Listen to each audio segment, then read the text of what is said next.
Hey guys, it's Little Cinema Guy, and today it's currently Christmas Day, and I was thinking that since there's only one more week left in 2016, I still haven't finished seeing every 2016 movie that was on my list, but now it's time to get ready to look forward to what we have in store of 2017. So today, we're going to be going over the list of the top 10 most anticipated movies of 2017. And keep in mind, this is just my list. So if there's a movie that you guys think should have been on this list, just leave your list in the comments below.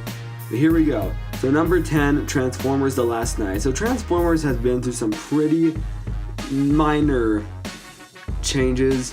We know the last one has got like an entire new cast. This one kind of looks like it has a different cast. The Transformers: Last Night, the trailer kind of excites me.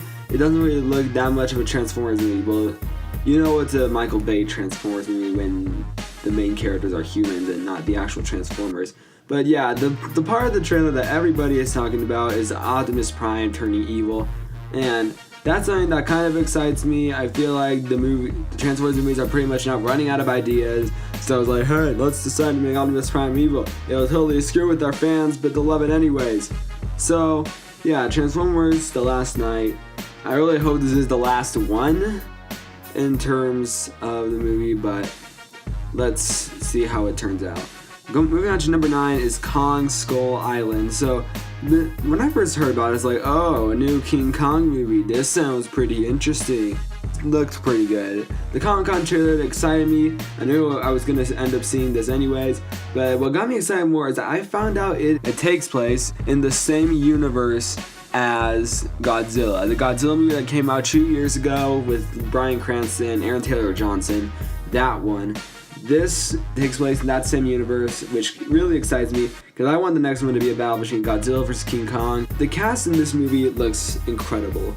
I'm a fan of Tom Hiddleston, Brie Larson, and obviously Samuel L. Jackson is one of my favorite actors.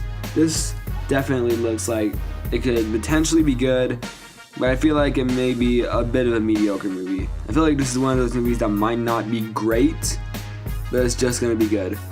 Moving on to number 8 is Wonder Woman. Alright, so in 2016, DC had a pretty rough year. Batman vs. Superman divided critics and fans alike. Suicide Squad made the problem even worse. Suicide Squad had Batman vs. Superman's reaction to depend on this movie. Now, Wonder Woman's going to have to deal with Batman vs. Superman and Suicide Squad's reactions for this movie. If this movie's good, which I'm really hoping it is, it may set the stakes a bit too high for Justice League, which we'll get to Justice League in a little bit. But Wonder Woman, I like Gal Gadot. I like her in Batman vs. Superman. She was one of the actual good parts of the movie. But Wonder Woman, the trailers haven't really shown me that much, but I'm excited to see what DC is going to bring new to the helm in this one. So Wonder Woman excites me. So moving on to number 7 is Logan. So when I found they're making the third Wolverine movie, I'm like, are you kidding me? The last 2 Wolverine movies are not good. And how many times has Hugh Jackman played Wolverine now? I think 8 or 9 times. Is this the 9th? I'm not sure. I think it's been in every X-Men movie ever. But now this one, Logan, I didn't really know much about it until I saw the trailer. I'm like, whoa, this looks really good. And considering the fact that this movie is going to be R-rated, it excites me more. So moving on to number 6 is The Fate of the Furious, the 8th Fast and Furious movie. I feel like we shouldn't really need this one because Furious 7 had a really peaceful ending that should have been where the franchise could have ended right there. And now you have this. It's an entirely different adventure now. And yeah, when I saw the trailer, I was confused because of Vin Diesel. If you guys know, Vin Diesel is the bad guy in this movie, and Charlize Theron forces him to work with her, and she's like this really bad terrorist. And now Dwayne Johnson has to lead the Fast and Furious crew, and they are all having to stop Dom, and with the help of Jason Statham, and they got a giant submarine. Well, the bad guy's got a giant submarine. This movie doesn't really make that look like it's gonna make that much sense, and I hope they have a pretty dang good explanation as to why Vin Diesel is supposedly the bad guy in this movie.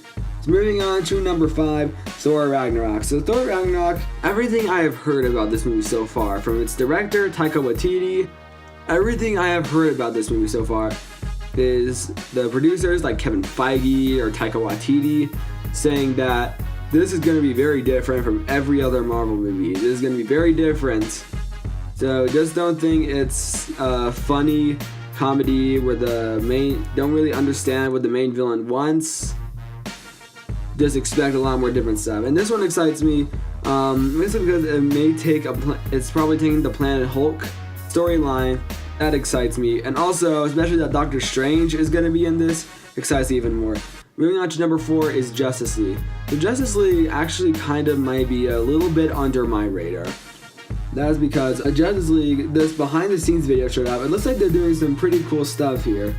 But considering the fact that it's like almost everybody working on this film, the exact same people who worked on Batman vs. Superman, Dawn of Justice, doesn't really add up. And if Wonder Woman, and like I said, if Wonder Woman's bad, then that will definitely set expectations very, very low for this movie. I feel like DC is, I feel like it's just getting started. Same thing with Marvel. Marvel had some pretty bad movies when it first faced you. Ever since The Winter Soldier came out, every Marvel movie since then has been good. You could say, oh, Avengers Age of Ultron was horrible. I liked it. I liked that one. But ever since then, Marvel has been non-stop making good movies. I feel like DC might have to travel on that path. Moving on to number 3 is Spider-Man Homecoming. Boy, is this is very high on my list because of how much the trailer excites me. Spider-Man has been done right before, he has been done wrong before. This time, in Captain America Civil War, he was one of the best parts of the movie, and he's getting his own movie that comes out on July 7th, and you got Tony Stark, and then Michael Keaton is playing the Vulture in this. You got Spider-Man pulling 2 parts of a cruise ship together. That shows that this is a different kind of Spider-Man from what we've actually seen. Moving on to number 2 is Guardians of the Galaxy Volume 2. So Guardians of the Galaxy 2, we've had 2 trailers of it so far.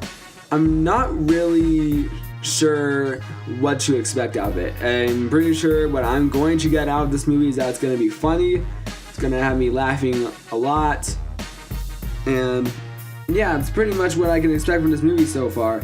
Guardians of the Galaxy 2 looks promising. You got James Gunn back to direct this one. This one definitely looks promising. My number 1 choice for the most anticipated movie of 2017, which I'm pretty sure is going to be on everybody's number 1, is Star Wars Episode 8. The subtitle has not been revealed yet. So Star Wars Episode 8, it has lots of people returning from the Episode 7. Star Wars Episode 8 is going to be an amazing movie. Considering the fact that Rian Johnson is directing this, who directed one of the coolest sci-fi movies like in recent history, Looper, this one looks very promising. And I think they already finished filming the movie over summer. It means it's got like all this time to edit, but I think that means we're in store for a really good movie. So what did you guys think? Did you think that this one was good? Do you think that this is a good list? Do you think you guys have a better list? Leave your thoughts in the comments below. And soon after I see Moana and Passengers, I will get a top 10 best movies of 2016 and a top 10 worst movies of 2016.